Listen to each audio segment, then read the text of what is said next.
वो डूब जाएगी और यहीं पर उसकी जिंदगी खत्म हो जाएगी। ऐसे ही समय में अचानक से किसी ने उसका हाथ पकड़ लिया।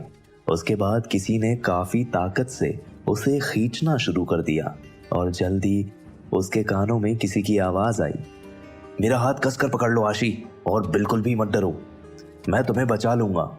अंधेरा होने की वजह से आशी उस शख्स का चेहरा नहीं देख पा रही होती, मगर उसे यह आवाज काफी जानी पहचानी सी लग रही है। वो इस वक्त इतनी ज्यादा खुश हो गई कि उसका नाम लेना चाहती है, मगर जैसे ही उसने अपना मुंह खोला तभी उसके मुंह में अचानक से पानी भर गया और वो फिर एक बार नदी के तेज बहाव के साथ बहने लगी। सिद्धार्थ ने आशी को कसकर पकड़े रखा और नदी के तेज बहाव के बावजूद खुद को संभालने की कोशिश जारी रखी। वो अपनी सारी ताकत लगाकर बहाव के दूसरे तरफ तैरने की कोशिश कर रहा है और उसने धीरे से आशी के शरीर को पानी से ऊपर उठाया और कहा, बिल्कुल भी मत डरो, तुम सिर्फ अपने हाथों से मुझे पकड़े रखो, हम दोनों इसी तरह से बहते रहेंगे।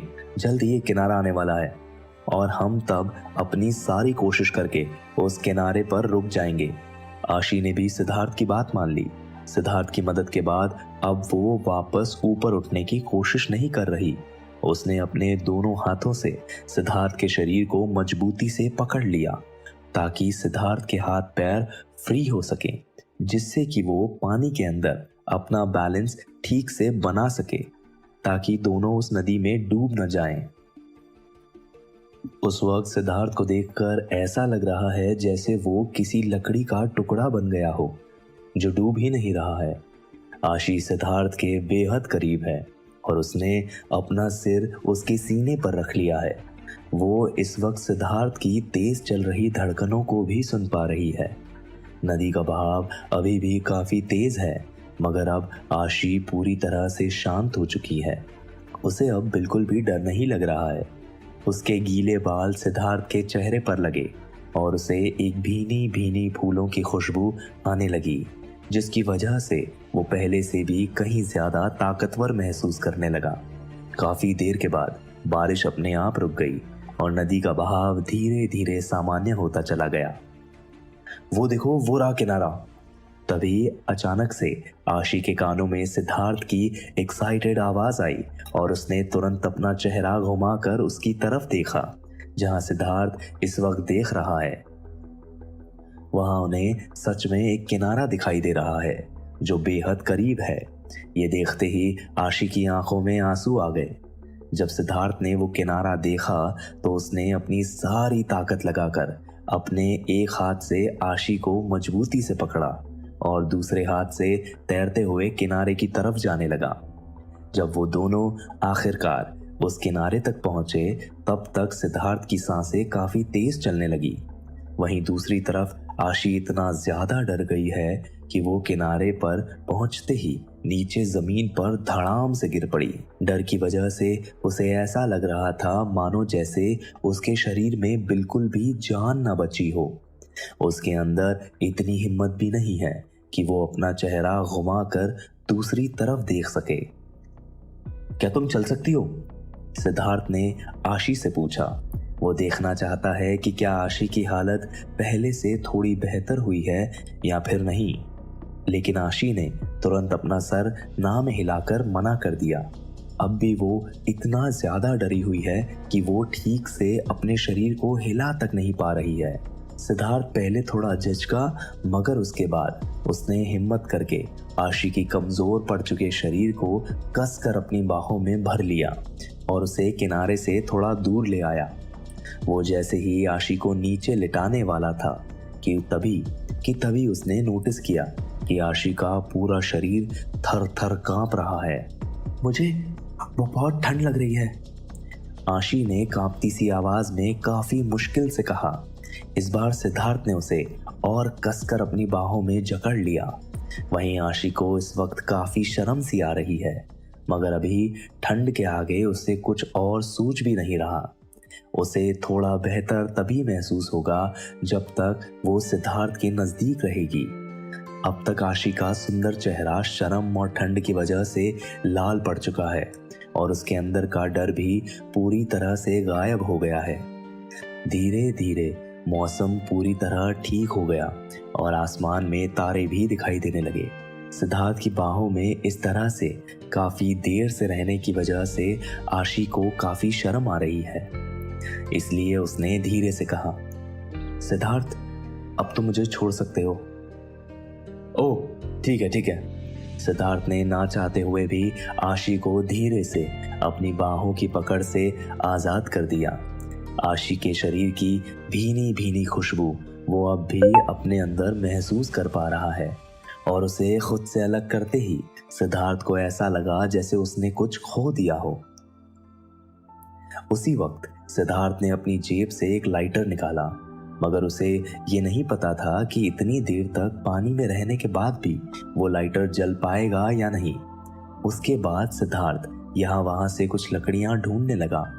थोड़ी देर में उसे कुछ सूखी और गीली लकड़ियाँ भी मिल गई और काफी मुश्किलों के बाद उसने वहाँ पास ही उन हल्की सूखी और गीली लकड़ियों की मदद से आखिरकार सिद्धार्थ ने आग जला ली।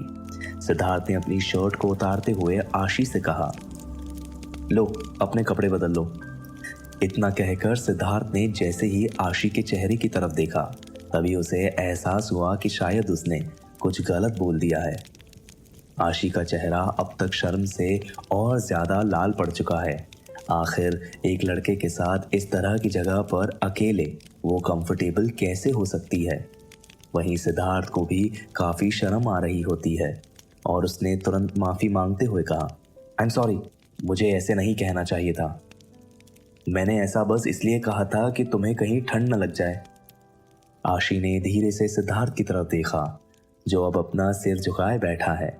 न जाने क्यों उसे सिद्धार्थ के चेहरे पर वो मासूमियत दिखी जो आजकल लड़कों के अंदर होती ही नहीं है। वो उसे देखकर समझ गई कि उसके मन में किसी तरह का कोई गलत ख्याल नहीं है। लेकिन क्या उसे इसके बावजूद भी एक लड़के के सामने अपने कपड़े बदल लेने चाहिए? तभी उसके दिमाग में कुछ आया और वो उठकर एक अंधेरे कोने की तरफ चली गई। इस दौरान सिद्धार्थ समझ गया कि वो अपने कपड़े बदलने गई है और उसने अपना चेहरा दूसरी तरफ घुमा लिया। उस अंधेरे कोने से कुछ आवाज आई और कुछ देर बाद आशी ने उससे कहा, अब तुम पीछे मुड़कर बैठ सकते हो। सिद्धार्थ ने धीरे से अपना चेहरा पीछे घुमाया तो देखा कि आशी ने अपना टॉप उतार दिया है और अब सिर्फ स्पेगेटी में बैठी हुई है। नीचे भी उसने अपनी पैंट उतार दी है और अब सिर्फ शॉर्ट्स पहने हुए है। अभी कुछ देर पहले हुई तेज बारिश की वजह से मौसम में अचानक से काफी बदलाव आ गया है, जिससे माहौल भी काफी सर्द हो गया है। वहीं सिद्धार्थ ने जो आग जलाई है, इस वक्त आग के इर्द गिर्द सिद्धार्थ और आशी दोनों बैठे हुए हैं। आग की हल्की सी रोशनी में आशी की स्किन गोरी और चमकदार दिख रही है और आशी का फिगर किसी मॉडल से कम नहीं लग रहा। सिद्धार्थ कुछ देर तक वहां पर बैठे हुए आशी की तरफ देखता रहा, मगर कुछ देर बाद उसे ऐसा लगा जैसे उसका इस तरह से देखना आशी को गलत लग सकता है। इसीलिए उसने तुरंत अपना चेहरा नीचे झुका लिया और पूछा, तुम्हें अब भी ठंड लग रही है? आशी के गालों पर शर्म की लाली एक बार फिर लौट आई। उसे पता था कि सिद्धार्थ उसके साथ किसी भी तरह की कोई गलत हरकत नहीं करेगा। वो दोनों एक दूसरे को बचपन से जानते हैं और इतने सालों में वो ये तो अच्छी तरह से समझ गई है कि सिद्धार्थ किस तरह का लड़का है। इसीलिए वो जाकर आग के थोड़ा और पास जाकर बैठ गई और धीरे से बोली, नहीं, अब मुझे ठंड नहीं लग रही है। वो दोनों कुछ देर तक बिल्कुल शांत रहे और आराम से अपने कपड़े सुखाते रहे। बारिश पूरी तरह से बंद हो चुकी है और अब आसमान बिल्कुल साफ है। यहाँ तक कि उन्हें तारे भी दिखाई दे रहे हैं। वो जिस जगह बैठे हैं वहां पर उन्हें गीली घास की खुशबू भी आने लगी है। तभी आशी खामोशी को खत्म करते हुए धीरे से बोली, मेरी जान बचाने के लिए thank you so much Siddharth. सच कहूं तो मैं आज अपने जीने की उम्मीद छोड़ चुकी थी, मगर तुमने जो कुछ भी किया उसका एहसान मैं जिंदगी भर नहीं भूल पाऊंगी। सिद्धार्थ ने अपना चेहरा ऊपर उठाया तो देखा कि आशी की आंखों में खुशी के आंसू हैं। अभी अभी जो कुछ भी हुआ वो सच में काफी खतरनाक था। सिद्धार्थ ने अपनी जान पर खेलकर आशी की जान बचाई। आशी इस वक्त सच में नहीं समझ पा रही होती कि वो किस तरह से सिद्धार्थ का ये एहसान चुकाएगी। तुम इस बात को ज्यादा ही बड़ा बना रही हो। मेरी जगह अगर कोई भी होता तो वो यही करता। आखिर मैं तुम्हें इस तरह से नदी में डूबने कैसे दे सकता था? सिद्धार्थ ने बिना आशी की ओर देखे कहा। सिद्धार्थ की बातें आशी के दिल को छू गईं, मगर उसने थोड़ा सीरियस होकर आगे कहा, नहीं, मुझे नहीं लगता कि कोई और इस तरह से मेरी जान बचाने की हिम्मत दिखाता। तुमने मुझे नदी में डूबने से बचाया है। मैं तुम्हारे इस एहसान का बदला जरूर पूरा करूंगी। इससे पहले कि वो अपनी बात पूरी कर पाती, सिद्धार्थ ने उसे बीच में ही टोकते हुए कहा, मैंने जो कुछ भी किया उसे अब दोबारा एहसान का नाम देने की कोशिश भी मत करना, नहीं तो मैं तुमसे बहुत गुस्सा हो जाऊंगा। आज जो कुछ भी हुआ उसे भूल जाओ। मैंने बस अपने दिमाग का इस्तेमाल किया और इस तरह हम दोनों की जान बच गई। तुम सच में मेरे लिए कुछ करना चाहती हो तो? सिद्धार्थ ने एकटक आशी के चेहरे की तरफ देखते हुए कहा। उसकी बात सुनकर आशी की आंखें बेहद बड़ी हो गई और उसने कहा, तो क्या? आखिर सिद्धार्थ उससे क्या मांगने वाला है? कहीं वो कुछ ऐसी चीज तो नहीं मांग लेगा जो आशी उसे दे ना पाए।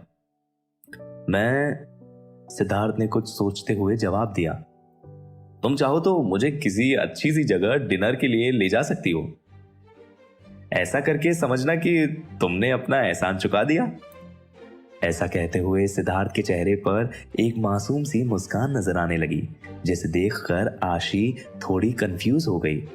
उसे सच में यही लगा था कि शायद सिद्धार्थ उससे कुछ बहुत बड़ी चीज मांग लेगा, लेकिन भगवान का लाख लाख शुक्र है कि सिद्धार्थ ने उससे कुछ भी ऐसा वैसा ना मांगकर सिर्फ उससे डिनर के लिए पूछा। सिद्धार्थ की इस बात ने आशी के दिल को छू लिया, मगर उसने थोड़ा नाराज होते हुए कहा, तो क्या मेरी लाइफ की वैल्यू सिर्फ एक वक्त का खाना है? उसका ये सवाल सुनकर एक पल को सिद्धार्थ थोड़ा सकपका गया। उसे समझ में नहीं आ रहा था कि वो आशी के सवाल का क्या जवाब दे। नहीं, मेरा ये मतलब नहीं था। मैं तो बस ये कह रहा था कि उसका ये घबराया चेहरा देखकर आशी धीरे से हंसने लगी। उसे यूं हंसते हुए देखकर सिद्धार्थ थोड़ा कंफ्यूज हो गया, मगर उसकी नजरें आशी के चेहरे पर जाकर टिक गई। वो हंसते हुए और भी ज्यादा खूबसूरत लगती है और उसके गाल काफी क्यूट दिखते हैं। आशी ने मुस्कुरा कर कहा, मैं तो बस मजाक कर रही थी बुद्धू, तुम्हें इतना परेशान होने की कोई जरूरत नहीं है। सिद्धार्थ को इस वक्त आशी का चेहरा बेहद प्यारा लग रहा है। पहले हमेशा सिद्धार्थ को यही लगता था कि आशी एक अच्छी इंसान है, लेकिन शायद उसे लोगों से बात करना ज्यादा पसंद नहीं है। मगर आज जैसे ही उसने सिद्धार्थ के साथ हंसी मजाक करना शुरू किया तो उसे ऐसा लगा जैसे आशी कोई आसमान से उतरी हुई परी हो। सिद्धार्थ जिस तरह से आशी को घूर रहा है उसे देखकर वो थोड़ा सा शर्मा गई।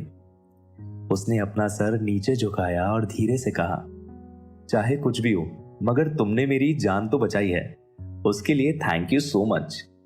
मैं तुम्हें डिनर पर ले जाना चाहती हूँ, लेकिन कल सुबह मुझे मुंबई के लिए निकलना है। सिद्धार्थ ने थोड़ा हैरान होकर पूछा, कल मुंबई? मगर तुम मुंबई क्यों जा रही हो? तो आखिर क्यों जा रही है आशी मुंबई? क्या सिद्धार्थ और आशी फिर कभी एक दूसरे से नहीं मिल पाएंगे? क्या मोड़ लेने वाली है आशी और सिद्धार्थ की जिंदगी?